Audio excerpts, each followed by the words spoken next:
Podcast with hosts Andrew Clark and Chris Emery. This is designed to be a discussion on all things life and faith. We hope this serves as a weekly resource and encouragement to you.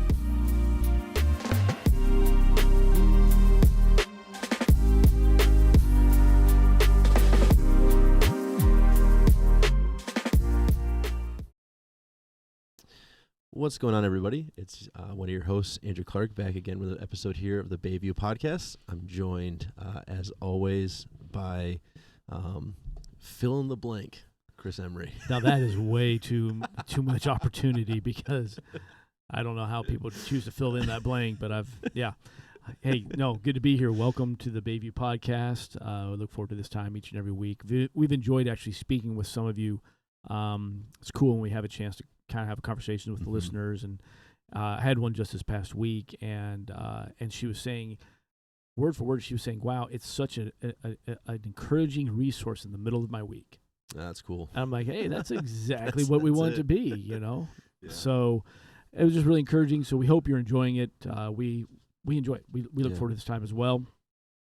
Always look forward to any opportunity we have to also have a guest. And so today we are really excited because we have not just any guest, we have our friend, our colleague, our partner, our brother. We have the always regal, there it is, Rene LaFreniere. Welcome to the podcast, Rene LaFreniere. Thank you. Always good to be with the stoic Andrew Clark and the eloquent Chris Emery. You're such a wordsmith. There it is, the eloquent and stoic. All right, we can roll with that. We'll have to add that to the website or something. So Does not pastor anymore. It's just eloquent. Chris Emery. There you go. And I see you brought a friend with you. If you're watching the video version of this, there is a creepy little figurine on the table here, because Rene is a Notre Dame fan. Mm-hmm. I'm cursed. But, I have to listen to Roll Tide, Alabama stuff all the time. And as you can see from the collection of junk back here, I thought I'd class the place up a little bit. That's nice. God has a team, and they reside in South Bend. All right. Well, then God does not love championships. Yeah.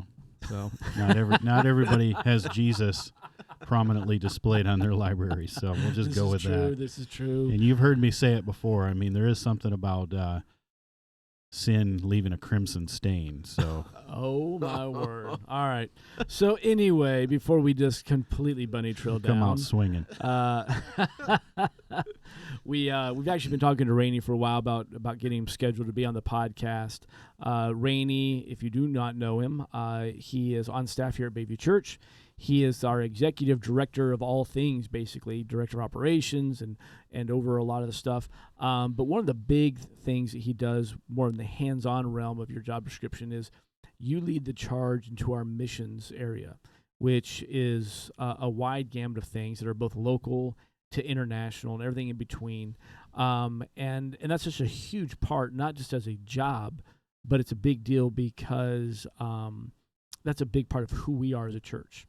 That from the beginning, when we kind of had this reboot time back in 2016, we recognized that part of this reboot was going to be to really be focused on being active and loving our community, loving people, going to where they are, not waiting for them to come to us. And so we're going to incorporate that quite a bit. So you've been doing that here with us. You've been here at the church 7 years. Is that right? Yeah. Yeah. August of 2016. Yep. So, been a long time. But that's your title. But I think what we want to talk about today is our thought was, Andrew and I were talking about what is the whole idea behind serving. I mean, it's obviously, if you attend church at any level, I would hope you have heard your church talk about some sort of serving opportunity. Mm-hmm. I know that we just came off a big weekend where we had a lot going on. We were here a lot, go. And it is something that we do. But my fear is that if the church or followers of Jesus continue to do it as just a task, something we do, then one, we're going to burn out. Two, we're missing the opportunity of what it's all about. Serving is about something much greater than just meeting the needs we're meeting. There's an ulterior motive for sure.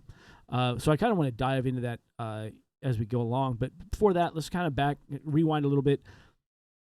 What's your history with it? How did you find yourself into this world of missions and serving people and leading that charge the way you do?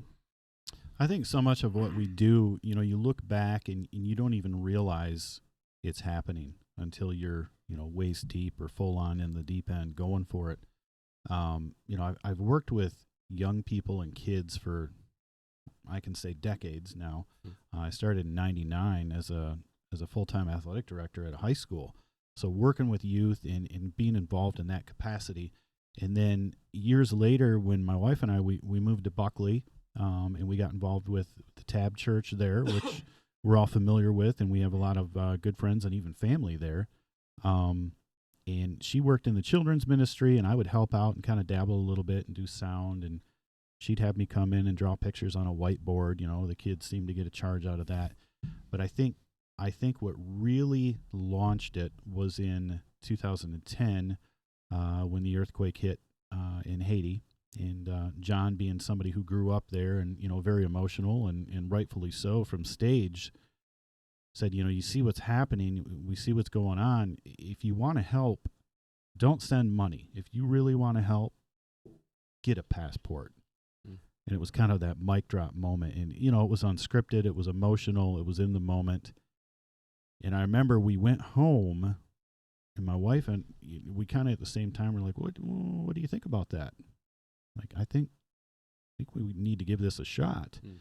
Thinking, okay, that'll never happen. Because there's a lot that goes into it. It's a long process. You've got to raise funds.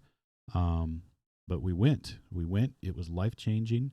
And I remember sitting in the plane on the tarmac, waiting to take off, looking out the window at this different world, literally, that was destroyed. And she's, of course, crying her eyes out. And I'm thinking, well, that's it. I'll never be back here again, and I'll probably never do anything like this again because I never thought I would. And 20 trips later, we're still going. And that really springboarded and launched something that, like I said, I was probably already doing but didn't realize until it had something that really stuck like that. And then it just snowballs from there. Yeah. And then you don't limit yourself to, because that's the fun, that's the sexy, hey, we go overseas, we do this, we do that. Yeah. Oh, yeah. There's so much right here in front of you at your own doorstep. And when you get into a position where you can facilitate that, which this place is, then it really takes on a life of its own. So, you know what they say, you don't really choose it, it chooses you.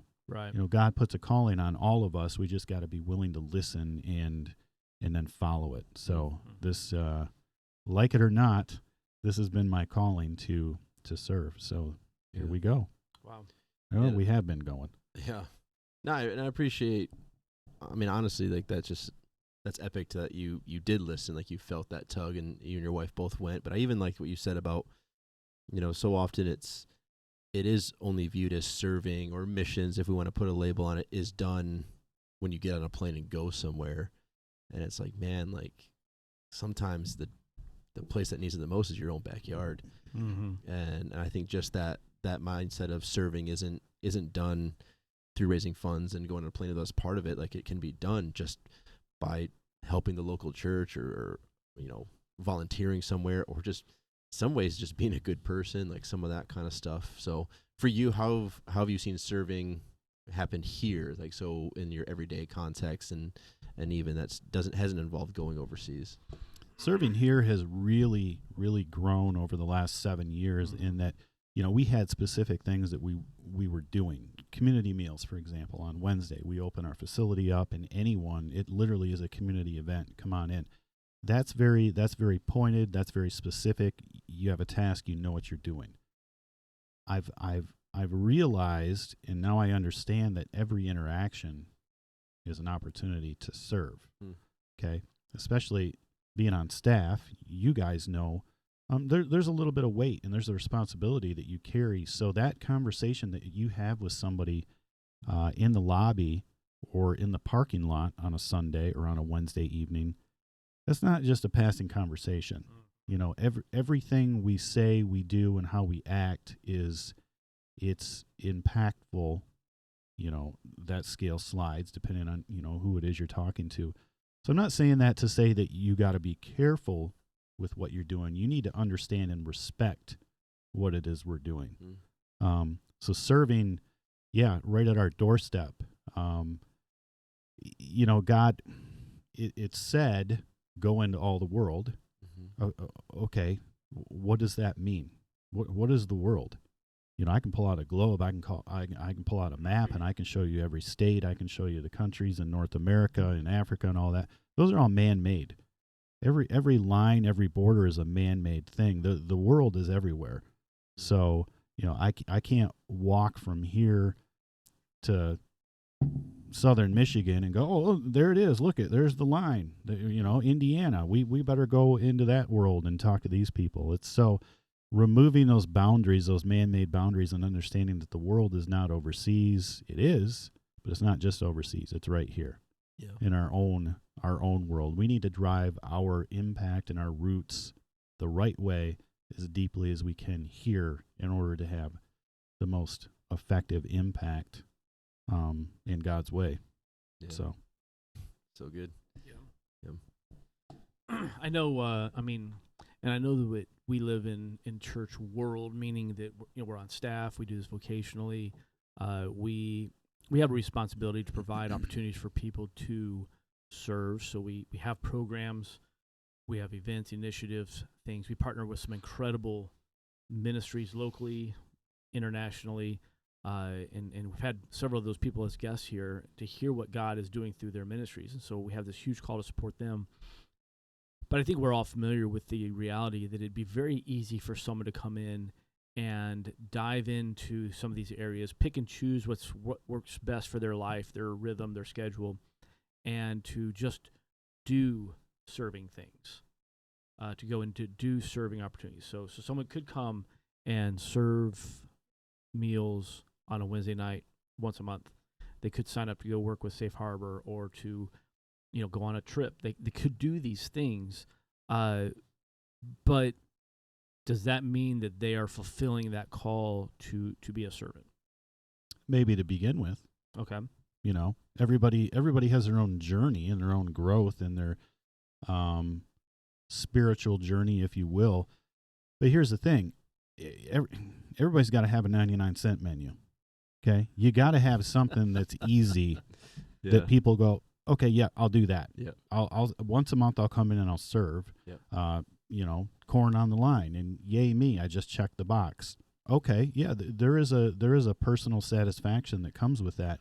It's that spiritual maturity and growth when you start to realize, okay, I'm not doing this for me. Gotcha. I'm doing this to fulfill a bigger calling. This whole thing from start to finish is a plan. You and I had a conversation about this a couple of years ago that I thought it was a slip on stage, and you're like, I don't think I said that. And you said something about, you're not just a flash in the pan, meaning that's not what we are. You're known from before you were born to the end. There is no end. There's an eternity. Yeah. Well, I heard it as plan. To this day, I swear that you said plan. Flash in the plan. This whole thing is a plan. We are God's plan. We are the mission. Yeah. So we got to jump in and be part of it because we're part of it. Whether we want to admit it or like it or not, we're part of it. Yeah. So get in, find that easy on-ramp, find that 99-cent menu, and then eventually you graduate to the big kids table and you go after it. That's pretty cool. I've actually never really thought of it that way. I've never heard it put that way. No. You got to have a 99-cent menu. Yeah. And that is that entry level. That's that place where you at least get a little taste of what it means to serve. And that's really good because you're right. People are on a journey. They're in different spaces and seasons. Not everybody's ready to come dive in and go work 3 nights a week in a ministry somewhere or give that kind of time yet. And they may not fully understand even why they're serving. They may be doing to check that box initially. But I think we all hope that through that experience, it awakens something in them that pushes them into this next realm of I guess, maturity or understanding what it is. Because I think eventually what we do is we go from just the place of serving to being actual servants, which really means it's kind of this everyday existence where, man, I'm just walking along and, man, that happened and I had to do something about it. Yeah. And I think that that's the goal, but I don't think that should be the expectation right out of the gate of everybody. Well, and everybody's going to have their own comfort level or their own God-given talents and abilities. You know, you look at the disciples, they're all different. They all come from different walks of life. They had their own talents. They had their own callings. They had their own role that they played within the ministry that Jesus was doing. So for the expectation that everybody do the same thing, it's not there. This last weekend was a great example. You know, we had a big event, and you can't expect all of our volunteers to be in the kitchen doing the same thing, because a lot of them wouldn't know what to do. Right. And a lot of them might just mess it up. So find your fit, and then be okay with it. Don't just be okay with it. Embrace it, and then go with it, because that'll open up other doors to things you didn't realize maybe that you're good at. 15 years ago, I never would have thought I'm going to be, running a kitchen, cooking a dinner for 150 people, but there we are, and I guess it turned out okay. That's the feedback I got. I'm going to tell you it turned out better than okay. That was the best. I dare say the best turkey I've ever had. There you go. I'm going to go out there. I'm going to put it out there. It's recorded. It's live. Mom, if you're listening, sorry. To my wife Dory. Oh, she never cook a turkey anyway. But boy, you just stop talking. No, we've cooked one turkey. In fact, it's interesting enough. So short story. It was November of 2020. Of course, we had plans to go to family's house, and just 2 days before Thanksgiving. My wife is not feeling right, and she works for a school, so she had to take a test, and she tested positive for COVID. And it was at that point that I realized that I hadn't smelt anything in days. It hadn't even dawned on me. So I ran and I lit a match and blew it out and then held it to my nose, and nothing. I was like, I'm not even going to waste a test. Like, I've got COVID. So anyway, short story is us and our immediate family, we had to cook our own Thanksgiving dinner. First time Dory and I have ever cooked a turkey. Wow. So I'm YouTubing how to cook a turkey. I go to the store, and it came out fine. Yeah.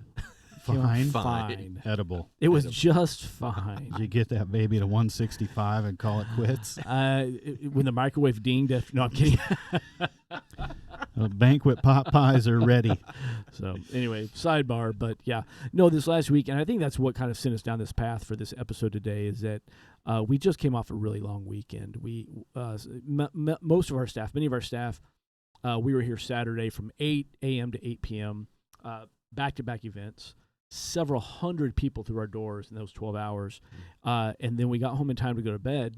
And as you said it earlier today, like, go to bed just so we can get enough sleep to get back up and be right back here first thing in the morning, pull off multiple services that day, everything that goes into a Sunday morning. And I don't know how you guys felt, but I got home, and yes, I was physically tired. And yes, I was very much relieved to have this big weekend in our rear view mirror, but I felt something different too. I was just so, there's an excitement in me coming off that. Excitement over what we saw God do, but along with the excitement of seeing how many people were part of this process. Yeah. And just seeing that is beginning to spread. So, I mean, the Saturday night event, that could be considered a 99-cent menu for some people, because some people came and all they did was shovel, corn or mashed potatoes onto a plate. But it meant so much for what the event was for and the people we were serving. Yeah. I think that's what got me excited, was seeing that and knowing that everyone got home. And I hope that they could at some point be able to articulate it past just, I feel good because I did good. Sure. I hope they can articulate that and begin to decipher that something more is going on inside. Yeah. I just, two things. I keep thinking of the 99-cent menu. And Taco Bell used to have a 79-cent menu. This is even easier. Anyways, but I think what I at least I'm interpreting being said is really why the body of Christ is so important. Like that's essentially like that idea of like the hand and the eyes, and like one is needed, and they're all valuable, and they all play a role in the function of what's happening. And it's kind of like what you're talking about with like the service side of things, of like, for some the on-ramp is just scooping corn, or for others it's only helping when it is the community meals. And then there's those who are here every week for the worship team, and there's those who they don't serve in the church, but they're volunteering in everything possible in the area. And it's just like that reality of I think it's necessary to be involved, because one person can't do everything either. And I don't know, I think this weekend was a great example of pulling off this a bigger event, coupled with another event that was taking place, and then having Sunday still happen. And like you get to the end of Sunday and it was like, A, it's like, wow, like that was a lot. But B, it was like there were so many people involved to make such a deep impacts that we probably won't even know or understand or ever hear about. And then ultimately, like, you really could chalk it up to like the Holy Spirit. Like that was, like you said, almost like in our staff meeting, talking about being so tired, and yet it still was such an impactful Sunday. And it's like, yeah, we got out of the way. Like we did what we were called to do, but in the end, we got out of the way and just let it happen. Yeah. Let God do what He needed to do. And it's just, I don't know. I just kept thinking of like that. That's such like in my opinion, like a beautiful picture of what we talk about when we read about what the body of Christ is, and how it's all coming and all necessary to make a bigger thing happen. Yeah, because in the book of Acts, which we've been studying as a church these last several weeks, I mean, it talks about that they came together, they were devoted to teaching and gathering. They held all things in common, and it's something more than just checking the boxes. Eventually, it becomes not something you do, but part of who you are. Yeah. And I think that's our heart for everybody, is that it turns you into this servant that certainly continues to extend into the programs, the events, things that are offered, but it becomes something that you just find yourself on a daily basis. Like, it's what I do. Yeah. It's what I do. This past Friday, during one of our men's Friday morning Bible studies, we were talking along these lines about some of this, and one of the men there was sharing a story that just recently he's driving down a back road somewhere, and he sees a car on the side of the road. It's 2 or 3 young men in their 20s. They have a flat tire, but they're just standing there staring at it because they never learned how to change a tire. So, and so he says he pulls over. He starts to do it for him, and then he stops. He said, "No, I'm not doing this for you. I'm going to tell you how to do it." So he makes them do all the hard work, which was great. He does all this, gets them all hooked back up, and they pull away. He pulls away. He gets back in his truck, and his wife, in a joking way, is like, "You can't help it. You have to just stop and help everybody, don't you?" And it was interesting because he used some words that I just love the way he worded it. He said, "When I come across somebody like that, somebody in trouble or a need that I can meet, I must." And I was like, that is so good. I must. And I think that's the ultimate level of servanthood that we all strive to be to. You know, it's, Andrew, you recently preached on the Good Samaritan, just breaking that story down. And I don't think we see any hesitancy in the Samaritan. We see this, I must do this. This is what we are here to do. I must meet this need. I must reach out to this person. I must love them. I must sit and listen. Yeah. And I think that's a great place for us to strive to. Yeah. Yeah, you get drawn in, and it becomes part of who you are, part of your DNA, and it was probably part of your DNA from the beginning. You just woke it up, or God woke it up for you. Yeah, and when you reach that point where you're, I guess, fully not committed, but submitted to what you've been called to do, then the floodgates open. And like you said, you have to. I've done some goofy things in the name of serving other people because I'm like, I have to do this. I have to. I've watched you do it. Yeah. Yeah. I have to take this bag of dog food and go find this person who unfortunately has no place to live and his only companion is a dog. I must find him because that's the only thing he asked for. So, yeah. You must give $100 to the young man whose car we just towed. And then give him a ride. Only to watch him Try to steal his car. Try to Keep steal his $100 car. and steal his car. It, Pound lot. You know, it was almost worth $100 from an entertainment point of view, but I want my $100 back. I think he paid that in court fines because I think they called the police on him. So Yeah, I think his wife is making him pay more than that. man, but another example is, and I'm not just trying. This isn't just brag on Rainy time, but I know he will never talk about things he does. But I've seen so many I must moments, and I think that's a great tagline I'm going to continue to cling to. I remember just a couple of years ago, you and I were here at the church, and I'm not sure, a lot of the staff were out of the building at the time, and one of the homeless individuals that we were familiar with, I haven't seen him in a long time, but he wandered in. He was extremely agitated, angry at the surface, and we didn't know where that was going to turn. I think you quickly, much quicker than I, you quickly discerned that he wasn't mad at us. He wasn't coming to express anger at us, but he just needed somebody to listen. Mm-hmm. He needed somebody that would just give him a chance to get this off his chest. And he was very dirty. He had been wearing the same clothes for several weeks without a shower. Mm-hmm. He had soiled himself probably more than once. Mm-hmm. And it was a bad situation. Yeah. And I don't know how other places or how he would have been welcomed to other places. I watched you welcome him in. You sat him down in a nice chair, a chair that, frankly, I think we had to get rid of. We had to fumigate. But there was no hesitancy.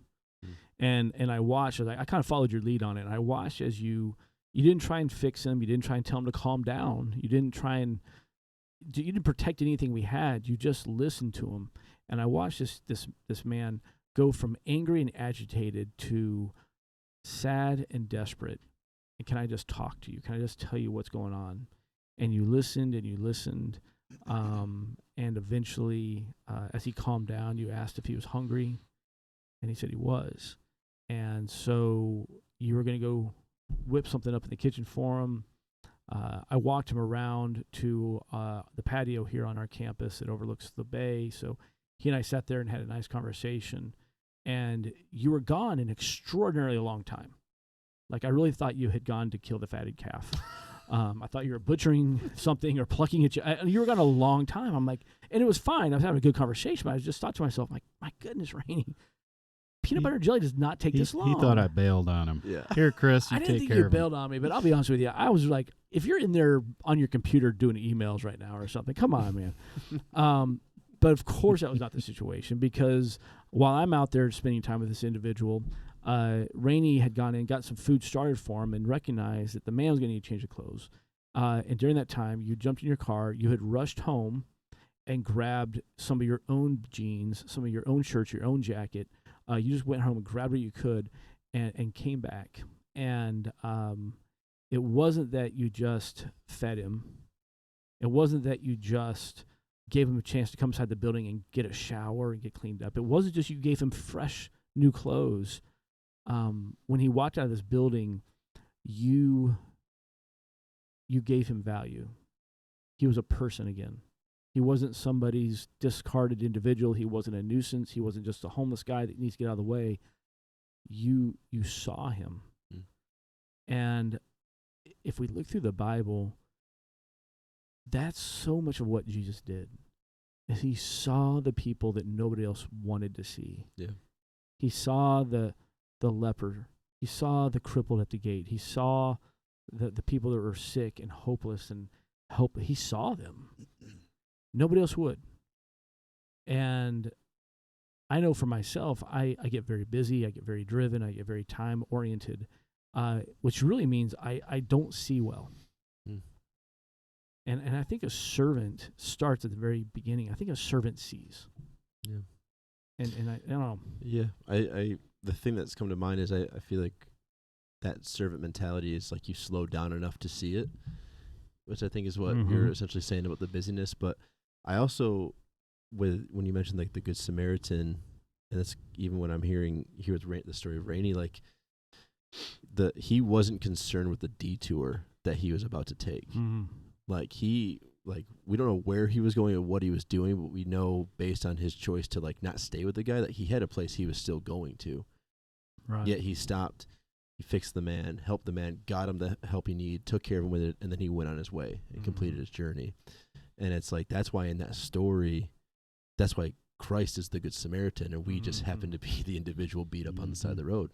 Yeah. And he takes the detour, and he sees you, and he sees the hurt and the pain, and he helps, does his thing, and he continues. The difference would be, I think that care continues, obviously, but there's that reality of like the detour is not the issue. And I think that's probably when you become submitted or even devoted to this idea of being a servant. It was when, I got a place to go, but I could probably help these three. I must help these individuals. I got things I'm doing. I'm probably leaving for the day.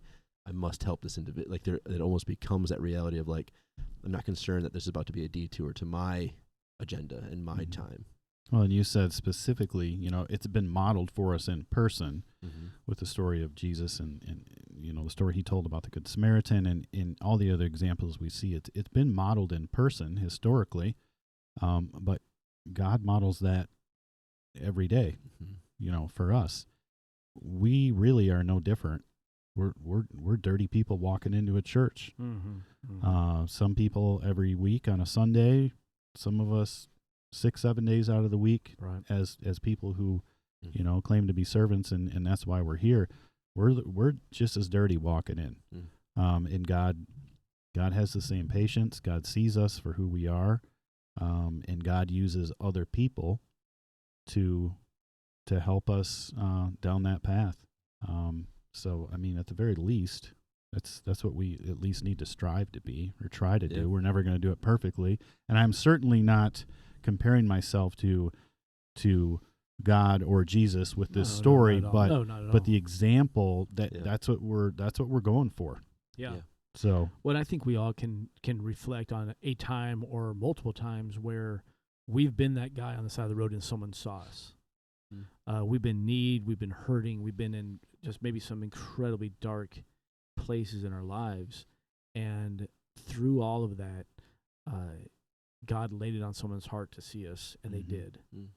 And they reached out and they blessed us, they cared for us, they listened to us, they restored our value.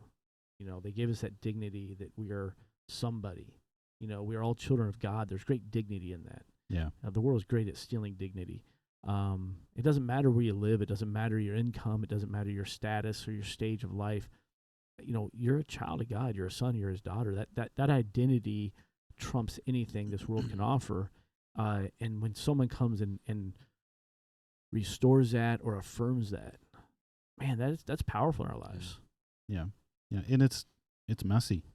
Very much so. It's messy. It's not always, you don't do it for the reward, because if you're doing it for the reward, you're going to be disappointed more often than not. It's messy with what you're dealing with. It's okay to feel good about it, a sense of accomplishment by, thanking God for, hey, thank you for the opportunity and helping me see this opportunity that was placed and helping me through it. But man, a lot of times you just, like you said, at the end of the day, you're left shaking your head going, do I have anything left? But there's also those moments at the end of the day where you're like, that was really hard. I'm exhausted, but I felt good. Yeah. And every now and then you have a funny one. Yeah. This is years ago. Can I go story time? Yeah, you got time. Okay, thanks.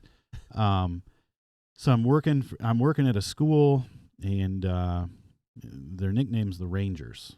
Okay. So I'm driving from one town to the other, and I've got my Ranger shirt on, so it's got like a badge, the star, and I happen to be wearing a hat too, so it's got the star on the hat. Well, I also had a license plate on the front with the star.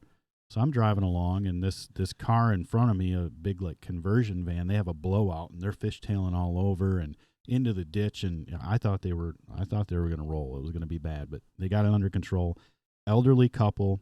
They'd blown out a tire, and they had their 2 granddaughters with them, college students. I don't know. They're heading back to wherever. And so they're all shook up because they've been thrown all over the van. And I'm like, hey, it's okay. I'm parked behind them. I got my 4-ways on, and we get everything under control, and we start getting the tire fixed and everything. And one of the girls, through tears, she's like, are you a highway ranger? And in that moment, I was like, Yes, I am. Yes, little lady, I sure is. Yep. So sometimes you get a funny story on the back end for saying, I must pull over and assist. Oh, my The word. Lone Ranger. Rainy, the actually. highway ranger. It's Wow. too good. Well, I'll tell you, I really, man, some of the things you shared, I think one thing if there's a takeaway for any of us today, one is, if you're not sure what it feels like to serve, or you're kind of on that fence, just do it. Find an opportunity and just dive in and do it. For some of you, it's outside of your comfort zone. For some of you, it's probably new. Do it. Just get in there and take that first step, and start with the 99-cent menu. Take a bite. Yep. Start with the 99-cent menu or the 79-cent menu. Actually, if you go back to my college days, it was $59.79.99. That's incredible. Yeah, that was the commercial. Yeah. $59.79.99. I've been so much heavier. That's Hot awesome. and now. 39-cent hamburgers. I remember hot now. This is Boom. true. Yeah. So anyway, find your menu, and then let it become part of who you are. Just let it become something that begins to saturate into your everyday existence, everyday life, because that's what we're called to do. Jesus himself said, "I came to serve, not to be served." Yeah. And I think there are so many more opportunities we're going to have as followers of Jesus and as his church to impact lives for him, through the entry point being that moment where we care, we love, we serve, we give of ourselves, and then we begin to see what he can do. He takes that and he does what he can do. Yeah. We don't change lives. Yep. So awesome. Well, man, thank you guys so much for being with us. Rainey, thank you so much for being with us today. Thank you for the invite. We have enjoyed it. We will definitely have you back on, especially since you're right here in the office. You're pretty easy to be like, let's go. So you'll be back on the podcast at some point. But we appreciate you spending time with us. We're right here each and every week. If you were watching or listening, down at the bottom of whatever platform you're on, there's that little subscribe button. Go ahead and hit subscribe. Make sure you never miss an episode. Helps get the word out. We are on all the major platforms, and share it. Share it on social media. That helps a lot too. And we will be right here again with you next week. This is Chris. This is Andrew, and we will see you next time around.